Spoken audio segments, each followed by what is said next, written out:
Coming up on the early edition, autopsy results are in on the body that was found in the Colorado River earlier this week. What YCSO investigators are now saying. Plus, same-sex marriage is now legal in Arizona. We'll give you local reactions and how this may help local businesses. Also, gay marriage is now legal in the state of Arizona. Also, hear why people in the desert, or hear how people actually in the desert Southwest are reacting to the news. The early edition starts right now. Live from KYMA Studios, this is News 11's Early Edition, your #1 source for news in the desert Southwest. Thank you for joining us here on News 11. Investigators from the Yuma County Sheriff's Office completed an autopsy result of a body deputies found Wednesday morning in the Colorado River. Now, deputies alongside with Borstar recovered a woman's remains near South Avenue 6 and a half E. Now, she was found wearing blue jeans and an orange tank top, but unfortunately there's no positive ID quite yet. The body was in the Colorado for at least 3 days, and the case still remains under investigation. If you know anything, call the Yuma County Sheriff's Office. Arizona Attorney General Tom Horm didn't appeal the lift on a ban of same-sex marriage, making it legal for gays to get married in the state of Arizona. Same-sex marriage is now legal in the state of Arizona, and members of an LGBT group say that they couldn't be happier. According to AZ Central, more than 50% of the voters now in Yuma favor marriage equality. It's a very historical day for Arizona, as we mentioned, with equality now. It's also legal for same-sex couples to get married, and News 11 went out to see what this new law means for our local businesses. As of 10:30 yesterday morning, marriage licenses can be obtained here in Yuma County. And we spoke to a special destination chapel who is more than ready to help marry those couples. After thousands of weddings at the Lutz Chapel in Yuma, with the newly passed law, the owners are on board to now marry same-sex couples. We're very excited about it. We're hoping for a big parade of gay people coming here to get married. We're available 7 days a week. Whether by appointment or walk-in, Lutz says, our door is open. With it now being legal in Arizona, Yuma County Superior Court is prepared to issue marriage licenses. We were mandated right around 10:30 this morning is when we got the information from the Attorney General. We haven't had anyone come into the office yet today, but we have had several inquiries. Lutz Chapel has married couples since 1940, and it now welcomes the gay population with open arms. Yes, we knew it was coming, but I didn't know it was going to happen in my lifetime. This was a big destination for the Hollywood crowd back in the 40s and the 50s. Now we're marrying grandkids of people that have been married here before.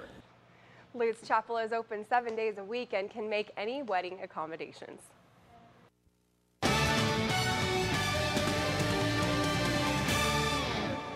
So it looks like a pretty clear day for Yuma. What are we expecting for the next couple days? It's definitely a clear day, and it's been that way, and it's going to stay that way. So it's nice that you guys are able to enjoy those cool temperatures. Thank you, Yuma Rehabilitation Center, for the awesome live shot. It's a beautiful day out here indeed. High 90s, because we may just have a little bit of a surprise, Molly. We're going to have to stick around and wait for that in our full weather forecast. Well, I can't wait. Thank you.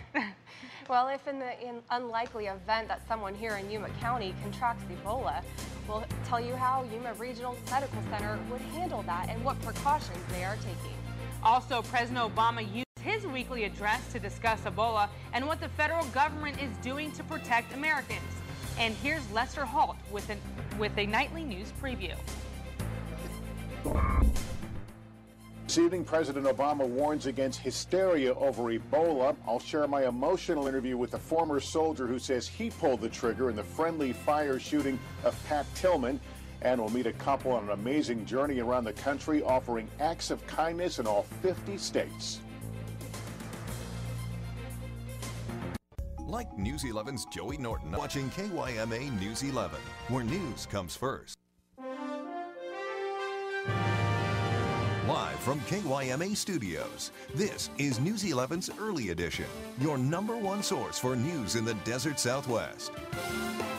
Welcome back, everyone. Now, with Ebola still in the headlines, we wanted to see if a local hospital was capable of caring for a patient if they were suspected to have the virus. News 11's Kelly Taylor talked with healthcare professionals at YRMC to find out what procedures they had in place.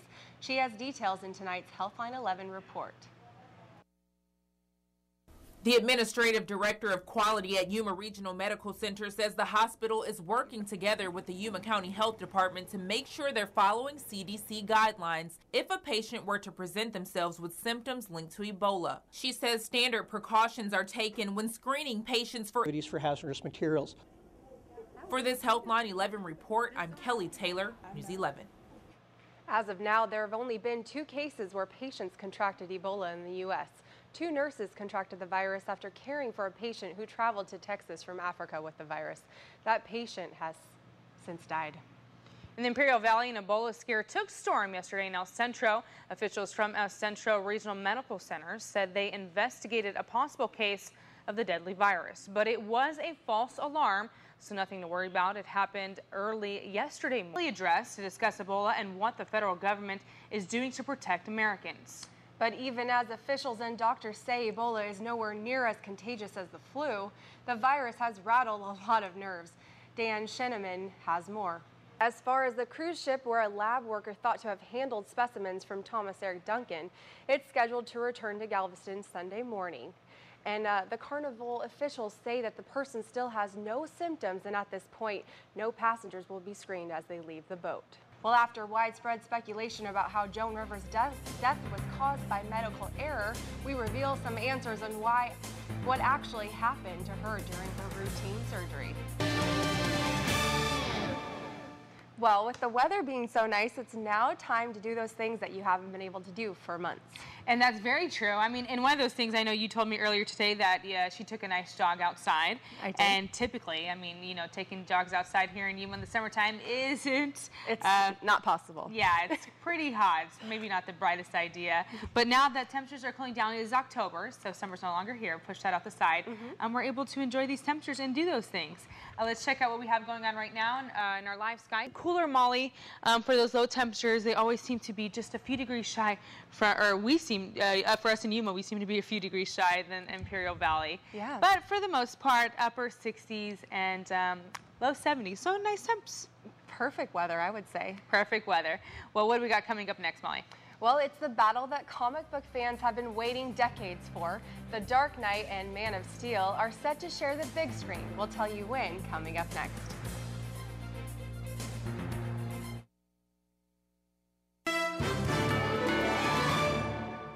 Welcome back. Well, 2 of the most popular superheroes of all time will square off in a fight for the ages in New Mexico. Here's video proof. Watch as the busy crews build the sets in the desert for the movie Batman vs. Superman, Dawn of Justice. In case you haven't heard, Ben Affleck will play the new Caped Crusader playing Batman, and Henry Cavill will reprise his role as Man of Steel. That's Superman for the non-comic book fans.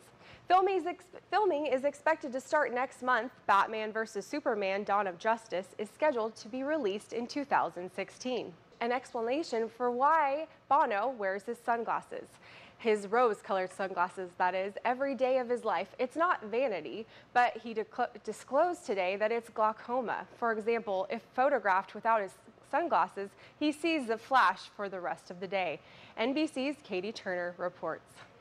Some new answers are revealed about how comedian Joan Rivers died, and actor Neil Patrick Harris talks about hosting the Oscars. Mary Mueller has those stories and more in today's Hollywood Minute. Well, that's all we have for entertainment, and we'll tell you about this basketball celebration that was last night. Coming up after the break, we'll tell you who it was. News 11, where news comes first. We pride ourselves.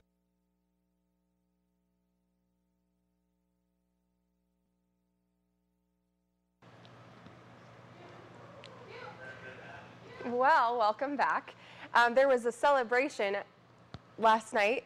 But coming up at 10 first. Oh, yeah, sorry. No worries. Coming up tonight at 10, 7 TSA agents are hospitalized after getting sick from mysterious fumes.